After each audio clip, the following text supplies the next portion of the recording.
Good morning all. हमारे साथ जो आज शख्सियत है उनको किसी इंट्रोडक्शन की ज़रूरत नहीं है, वो है प्रियंका। और प्रियंका जो है वो एक यूट्यूबर है और एक बिजनेस एंटरप्रेन्योर है अगर मैं बोलूँ तो। और प्रियंका जो आज केस स्टडी लाई है हमारे साथ वो है शिपिगो के बारे में। अब शिपिगो है क्या, किस तरीके की चीज़ है, क्या सॉल्यूशंस हैं इसके, या क्या प्रॉब्लम्स को ये सॉल्व करता है, उसके बारे में हमें बताएंगी Priyanka. Priyanka, it's over to you now. Tell me something about कि हाँ जी शिपिगो है क्या। First of all Gaurav ji, thank you so much for the lovely introduction. शिपिंगो के बारे में अगर मैं बात करूँ तो ये एक लॉजिस्टिक्स कंपनी है जो जोड़ती है काफी सारे जो लोग शिपिंग करना चाहते हैं, जो भी रिटेलर्स हैं जो अपने प्रोडक्ट्स को शिप करना चाहते हैं अमेजोन के थ्रू, मिंत्रा के थ्रू, फ्लिपकार्ट के थ्रू, किसी भी रिटेलिंग वेबसाइट के थ्रू जिनको शिप करना है, तो उसके उसको शिपिंगो जोड़ के रखती है। और शिपिंगो काफी सारे फीचर्स को एक साथ कोलैबोरेट करके, एक साथ इंटीग्रेट करके एक कंपनी बनी है, जिसमें इतने सारे फीचर्स है कि मैं आपको क्या बताऊं।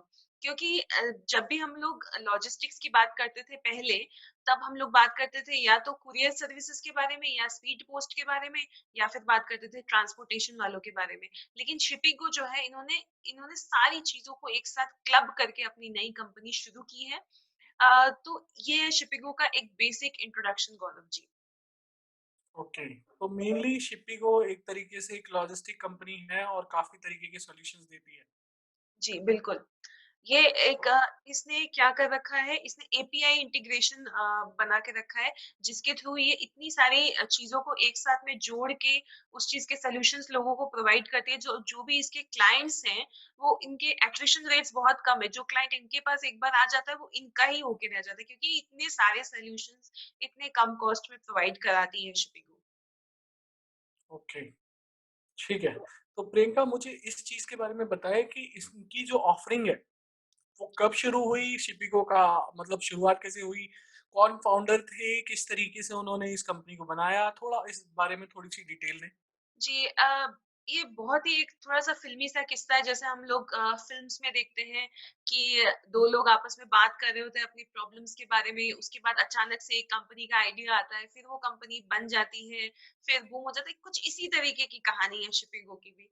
तो शिपिंगो की अगर मैं बात करूँ तो 2018 में इसकी शुरुआत हुई थी गुड़गाँव से। सौरभ जेटली अपने एक दोस्त के साथ, जो कि अमेज़न में प्लैटिनम रिटेलर हैं, उनके साथ बात कर रहे थे। वो बता रहे थे कि यार, मेरे को ये परेशानियाँ आ रही हैं। जब भी मैं प्रोडक्ट शिप करने की कोशिश करता हूँ, तो मुझे काफ़ी सारी दिक्कतों का सामना करना पड़ता है। मुझे पता नहीं चलता कि क्लाइंट के पास, जो मेरा कस्टमर है, उसके पास प्रोडक्ट कब पहुँचेगा, कब नहीं पहुँचेगा। इसकी वज़ह से मेरी काफ़ी ज़्यादा सेल्स अफ़ेक्ट होती है। मैं अपने बिज़नेस को ग्रो नहीं कर पाता हूँ। इनफैक्ट वो प्लैटिनम सेलर होने के बाद भी उनको ये सारी दिक्कतों का सामना करना पड़ा था। तो इस चीज़ को दिमाग में लेते हुए सौरभ जेटली जी ने अपने और एक दोस्त, जो जिनका नाम है नीतिश गुप्ता, उनसे बात की। क्योंकि जब भी हम लोग एक को-फाउंडर ढूँढते हैं, तो हम लोग हमेशा कोशिश करते हैं कि वो कॉम्प्लीमेंट्री हो। जो चीज़ मेरे में नहीं है, वो मेरे सामने वाले को-फाउंडर में होगी, तो हम लोग 1 + 1 = 11 कर सकते हैं, जो सिनर्जी इफेक्ट है जिसको हम कहते हैं। तो बिल्कुल ऐसा ही हुआ। एक को सेल्स करनी आती थी, दूसरे को नेटवर्किंग करनी आती थी, दोनों साथ में हाथ जोड़ लिए और दोनों ने ये शिपिंगो कंपनी 2018 में शुरुआत कर ली। ये आज सिर्फ इंडिया में ही नहीं, वर्ल्ड में जो लॉजिस्टिक सॉल्यूशंस है वो प्रोवाइड कराती है। और काफी सारे जगहों में, मतलब इन्होंने इंटरनेशनल बाउंड्रीज हो चाहे डोमेस्टिक बाउंड्रीज हो, कहीं का भी इन्होंने वो नहीं किया कि कहीं पे इनकी ग्रोथ किसी वजह से, किसी भी बाउंड्री की वजह से नहीं रुकी है। ये across all the geographical borders अपनी सर्विसेज प्रोवाइड कराते हैं। और रिटेलर्स काफी ज्यादा खुश होते हैं, क्योंकि उनको इतनी ज्यादा सॉल्यूशंस एक ही इंटरफेस के थ्रू मिल जाते हैं, और इतना इजी टू यूज इंटरफेस है इनका, जिसके थ्रू क्लाइंट्स को कोई भी परेशानी का सामना नहीं करना पड़ता है। और जो प्रॉब्लम्स वो पहले फेस कर रहे थे, उसका एक बहुत ही इफेक्टिव सॉल्यूशन मिलता है क्लाइंट्स को। ओके, प्रियंका, मैं एक चीज और पूछना चाहूंगा। जैसे आपने बताया कि हाँ जी शिपिंगो एक तरीके से बहुत सारी प्रॉब्लम्स को नटशेल में बहुत इजी तरीके से सॉर्ट आउट कर देता है, ठीक है। तो मैं ये चीज बोलूंगा कि आप अगर जॉट डाउन करेंगे तीन चीजों को जो कि शिपिंगो मदद करता है, वो तीन चीजें क्या होंगी। अगर मैं स्पेसिफिकली 3 चीज़ों के बारे में बात करूँ, तो जैसे अगर मैं एक रिटेलर हूँ, मेरे को अपने प्रोडक्ट को अमेज़न के थ्रू किसी को सेल करना है, तो मेरे को कॉन्स्टेंटली ये रहता है कि मेरा प्रोडक्ट कस्टमर तक कब पहुँचेगा? एक एस्टिमेटेड टाइमलाइन नहीं रहती। अगर ऐसा रहता है कि शायद आज अगर मैं प्रोडक्ट को शिप करती हूँ, तो शायद 15 से लेके 21 जनवरी तक पहुँचेगा। ये एक एस्टिमेशन बहुत ज़्यादा हो जाता है। 6 से 7 दिन का एक विंडो जो रहती है, वो मतलब काफ़ी ज़्यादा बंदे भी इम्पेशेंट हो जाते हैं कि कब पहुँचेगा प्रोडक्ट उनका। तो शिपिंग को क्या करता है, पहला तो उनको एक एस्टिमेटेड टाइम ऑफ डिलीवरी दे देता है कि इतने दिन में आपका प्रोडक्ट डिलीवर होगा, जो कि ये लोग 95% ऑफ द टाइम्स अपना जो टाइमलाइन है वो मीट करते हैं। और जो एस्टिमेटेड होता है वो इतना ज्यादा ऐसे वैरी नहीं करता, 15 टू 21, बहुत ही छोटा सा एक विंडो देके वो लोग रखते हैं। और जो भी जो शिप कर रहा है, जो भी रिटेलर शिप करना चाहते हैं, उनको हर एक 2 घंटे में मैसेज अपडेट्स आ जाते हैं कि उनका शिपमेंट कहाँ तक पहुंचा। तो शिपमेंट ट्रैकिंग की बहुत अच्छी फैसिलिटी इन्होंने प्रोवाइड करके रखी है। और इन्होंने काफी ज्यादा डिस्काउंटेड जो स्टार्टअप्स है, अभी इतने ज्यादा स्टार्टअप्स आ रहे हैं, स्पेशली लॉकडाउन के बाद इतने सारे लोगों की जॉब्स चली गई है, white collar black collar jobs इतनी सारी जा रही है। छोटे छोटे लोगों की तो बात ना ही करूँ तो अच्छा है, क्योंकि इतनी ज्यादा जॉब्स गई है। और तो हर कोई क्या कर रहा है, जिनका प्रीवियस कोई कॉर्पोरेट एक्सपीरियंस है, वो हमेशा कोशिश करते हैं कि शायद अभी स्टार्टअप हम लोग अपना नया स्टार्ट करें, कुछ छोटा-मोटा प्रोडक्ट्स बनाना शुरू करें, जिसके थ्रू हम लोग मार्केटिंग कर सकें। तो स्टार्टअप्स को ये बहुत ज़्यादा स्पेशल डिस्काउंटेड रेट्स प्रोवाइड करा रहे हैं, जिसके थ्रू वो भी ग्रो कर पा रहे हैं। गौरव जी, बहुत ज़रूरी होता है जब भी एक स्टार्टअप जब अपना काम शुरू करता है, तो उसको हैंड होल्डिंग की बहुत ज़रूरत पड़ती है। हर जगह अगर स्टार्टअप को लगेगा कि लोग मुझे लूटना चाहते हैं, लोग चाहते हैं कि मेरे से कैसे ज़्यादा से ज़्यादा पैसे निकालें, तो एक डीमोटिवेशन सा फील होता है, एक डिस्करेजमेंट हो जाती है इनिशियल लेवल पे, जिसकी वजह से काफ़ी लोग तरक्की नहीं कर पाते हैं और सेकंड स्टेप, थर्ड स्टेप तक पहुँच ही नहीं पाते हैं। तो शिपिंगो ने ये बहुत अच्छी एक फैसिलिटी प्रोवाइड की है कि जो स्टार्टअप्स है, उसको डिस्काउंटेड रेट पे शिपिंग प्रोवाइड कराते हैं। जी, गौरव जी। ओके। तो 3 चीज़ें मेन चीज़ें ये थी और अगर मैं एक चीज़ और पूछूँ आपसे कि चैलेंजेस क्या रहे कंपनी के अब तक और कंपनी ने जैसे स्टार्टअप्स को डील किया है, तो क्या कंपनी में कैलिबर है कि वो बड़ी कंपनीज़ को भी मदद दे पाए? जी, बिल्कुल गौरव जी, इसने इतने कम वक़्त में अभी ये करंटली सिर्फ़ इंडिया की अगर मैं बात करूँ तो 24,000 पिन कोड्स में इसने अपने डिलीवरी ऑपरेशंस रख रखे हैं। तो आपको पता है गौरव जी कि जब हम इंडिया की बात करते हैं शिपिंग के बारे में और जियोग्राफिकल बॉर्डर्स के बारे में, तो कितना डिफ़िकल्ट होता है एक जगह से दूसरी जगह, गली के अंदर गली, गली के अंदर गली, तो वहाँ तक लॉजिस्टिक्स का पहुँच पाना बहुत मुश्किल होता है। इस हालात में भी वो उन लोगों ने 24,000 पिन कोड्स में अभी करंटली इफेक्टिवली वो डिलीवर कर रहे हैं। तो अगर बात करें चैलेंजेस की, अगर मैं बात करूँ, तो इनिशियली इनको अपने जो ऑपरेशंस है, इसको किस तरीके से बढ़ाएँ, किस तरीके से लोगों तक पहुँचे, उन चीज़ों में इनको काफ़ी ज़्यादा सामना करना पड़ा था। ये और एक चीज़ जो मैं बताना चाहती हूँ, ये कंप्लीटली एक बूटस्ट्रैप्ड ऑर्गनाइज़ेशन है। मतलब इन्होंने अपनी सारी की सारी फंडिंग अपने आप से स्टार्ट की है। और इन्होंने अभी रिसेंटली लास्ट 1.5 साल में इन्होंने 5 करोड़ की टोटल अभी फंडिंग रेज़ की है मार्केट से। तो इनिशियली जो ये है, यही प्रॉब्लम्स उनको फेस करनी पड़ी थी। फर्स्ट इज मार्केटिंग, क्योंकि लोग जानते नहीं है जब नया कोई बिजनेस शुरू करना चाहता है, लेकिन वो जब सॉल्यूशंस प्रोवाइड करना शुरू करते हैं, पब्लिसिटी होती है वर्ड ऑफ माउथ से और डिफरेंट डिफरेंट मार्केटिंग टेक्निक से, तभी उनको लोग जानते हैं और लोग उनके पास आते हैं जब देखते हैं कि हाँ, हमें एक इफेक्टिव सोल्यूशन मिल रहा है। और सेकंड जो बड़ी प्रॉब्लम इन्होंने फेस की थी वो थी फंडिंग की, क्योंकि इनिशियली कोई भी फंड नहीं करना चाहता। और स्पेशली जब ऑलरेडी इतने सारे कंपनीज हैं लॉजिस्टिक्स की, लेकिन और वो भी प्रॉब्लम्स नहीं सॉल्व कर पा रहे हैं, तो हर किसी के दिमाग में कहीं ना कहीं ये बात रहती है कि जब इतने बड़े बड़े प्लेयर्स प्रॉब्लम्स को सॉल्व नहीं कर पा रहे, तो ये नई कंपनी कहाँ से सॉल्व करेगी। तो ये सारी चैलेंजेस का सामना करना पड़ा था शिपिंग को। Okay, okay.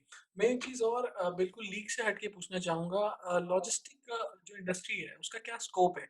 और उसमें शिपिंग अपने रोल को कहाँ मतलब पोर्ट्रे करता है या कहाँ देखता है?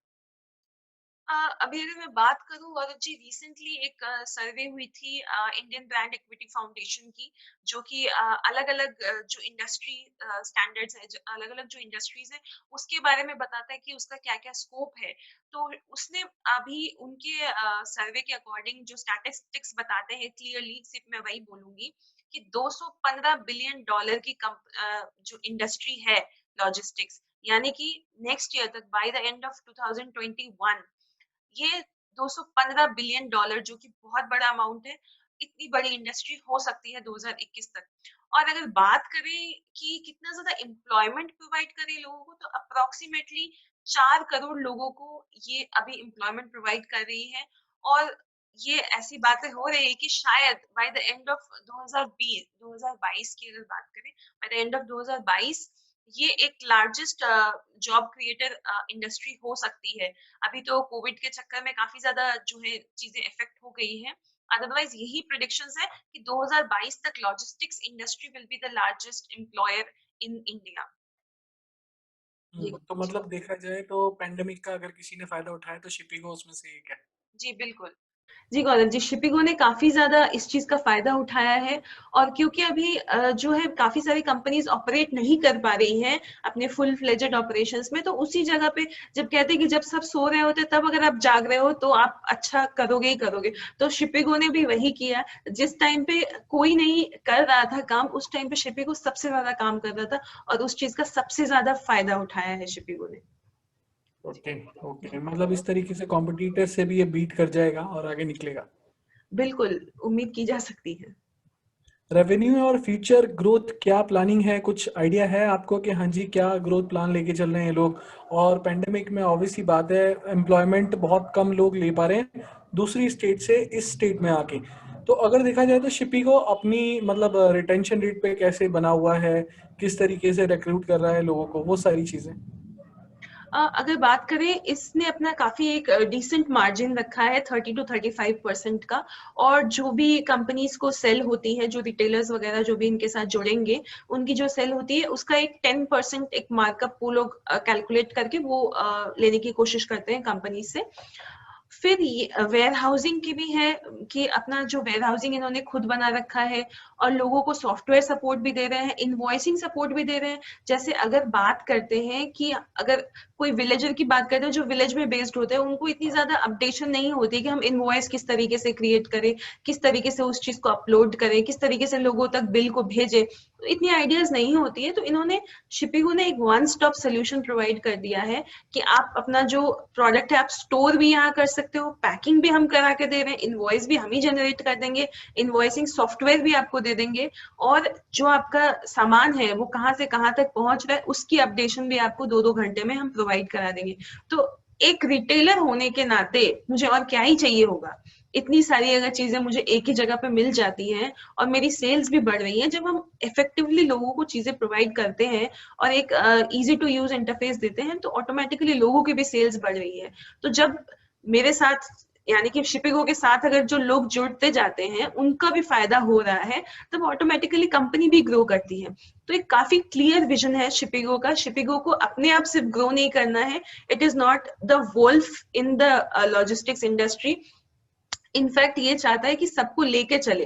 जैसे हम बात करते हैं ना कि लीडर चाहते हैं कि सबको लेके साथ में चले, तभी वो आगे तक जा सकता है। तो ये सबसे पहले इसने स्टार्टअप्स को साथ में ले लिया। उसके बाद ये कह रहा है कि जो हमारे जो छोटे छोटे रिटेलर्स हैं उनको इतनी सारी फैसिलिटीज प्रोवाइड कर दो कि वो कहीं और जाने के नाम ही ना ले। और उसके बाद अभी ये प्लान कर रहा है कि ये और ज्यादा लोगों तक पहुंचना चाहता है और ज्यादा अपने ब्रांचेस एक्सपैंड करना चाहता है, इंटरनेशनली भी ग्लोबली भी ये चीजों को एक्सपैंड कर रहा है। गौरव जी। थैंक यू प्रियंका, आपने बहुत अच्छी तरीके से इस पे पूरी तरीके से रोशनी डाली कि हाँ जी, शिपिका किस तरीके से अपने रनिंग और रेवेन्यू और फ्यूचर गोल्स को लेके चल रहा है। इनफैक्ट आपने सारी चीज़ें बिल्कुल अच्छी तरीके से समराइज वे में क्लियर कर दी हैं लोगों को। तो कोई भी अगर लॉजिस्टिक बिजनेस में आता है तो मैं ये पूछना चाहूँगा कि किस तरीके से वो अपने आप को पोर्ट्रे करे या पोजीशन करे मार्केट में। मार्केट में अगर पोजीशन करना है, अगर लॉजिस्टिक्स की बात करें, जो कि एक छोटी इंडस्ट्री नहीं है, बहुत बड़ी इंडस्ट्री और काफी चैलेंजिंग है। क्योंकि इनिशियल लेवल पे जब कोई लॉजिस्टिक्स कंपनी में एंटर करना चाहता है तो बहुत साउंड बैकग्राउंड की जरूरत होती है जिस टाइम पे हम लोग ये चीजों को लॉन्च करना चाहते हैं एट द इनिशियल लेवल। तो सबसे पहली जो चीज है, ये जो छोटी छोटी केस स्टडीज है इन सबको इग्नोर नहीं करना चाहिए, क्योंकि ये एक रेयर इंडस्ट्री है।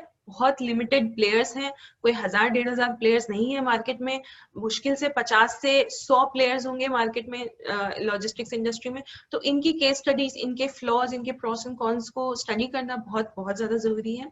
सेकंड होता है कि हमारे लाइसेंसिंग एंड रेगुलेटरी रिक्वायरमेंट्स जो है, जो आपको नेसेसरी लाइसेंस अप्रूवल्स चाहिए होते हैं, वो प्रॉपरली कंसल्ट करके उसके बाद ही काम स्टार्ट करते हैं। क्योंकि क्या होता है ना गौरव जी, कभी कभी जब हम काम स्टार्ट कर देते हैं, उसके बाद में एक लेवल तक पहुंच जाते हैं, 50% काम हम आगे बढ़ा देते हैं, उसके बाद देखते हैं जाके कि ये लाइसेंस नहीं है, वो रेगुलेटरी रिक्वायरमेंट नहीं फुलफिल हो रही, वो कंप्लायंस नहीं हो रही, उसके बाद लोगों को प्रॉब्लम्स का सामना करना पड़ता है। तो बहुत जरूरी है कि आपके लाइसेंसेस जो है, उन चीजों को प्रॉपरली आप ऑब्टेन करें। और थर्ड है नेटवर्किंग। नेटवर्किंग बहुत ही बड़ा मेजर रोल प्ले करता है जब लॉजिस्टिक्स की बात करें, क्योंकि आपको छोटे से लेके बड़े हर लोगों को लॉजिस्टिक्स के थ्रू कनेक्ट करना है। और यहाँ पे फिजिकल जियोग्राफिकल नेटवर्क सारी की मैं एक ही बार में बात कर रही हूँ कि बहुत ज्यादा जरूरी होता है कि नेटवर्किंग को बहुत स्ट्रांग रखें। लोगों के साथ, जिन लोगों के साथ आप जुड़ रहे हैं, कोशिश करें उनके साथ ही आगे चले, क्योंकि इस इंडस्ट्री में हर एक आदमी आपको बिजनेस देगा। तो काफी अच्छा स्कोप है, काफी ग्रोथ है। जो भी चाहते हैं लॉजिस्टिक्स में आना, जरूर आइए, और बहुत अच्छे से आप काम कर सकते हैं। जी गौरव जी। थैंक यू प्रियंका जी, आपने बहुत ही अच्छी तरीके से समराइज वे में सारी चीज़ों को बिल्कुल, अगर मैं बोलूँ हिंदी में, सूक्ष्म रूप से क्लियर कर दिया है। तो thank you for giving your time and giving your feedback and giving your detailed analysis on the case study. और अगर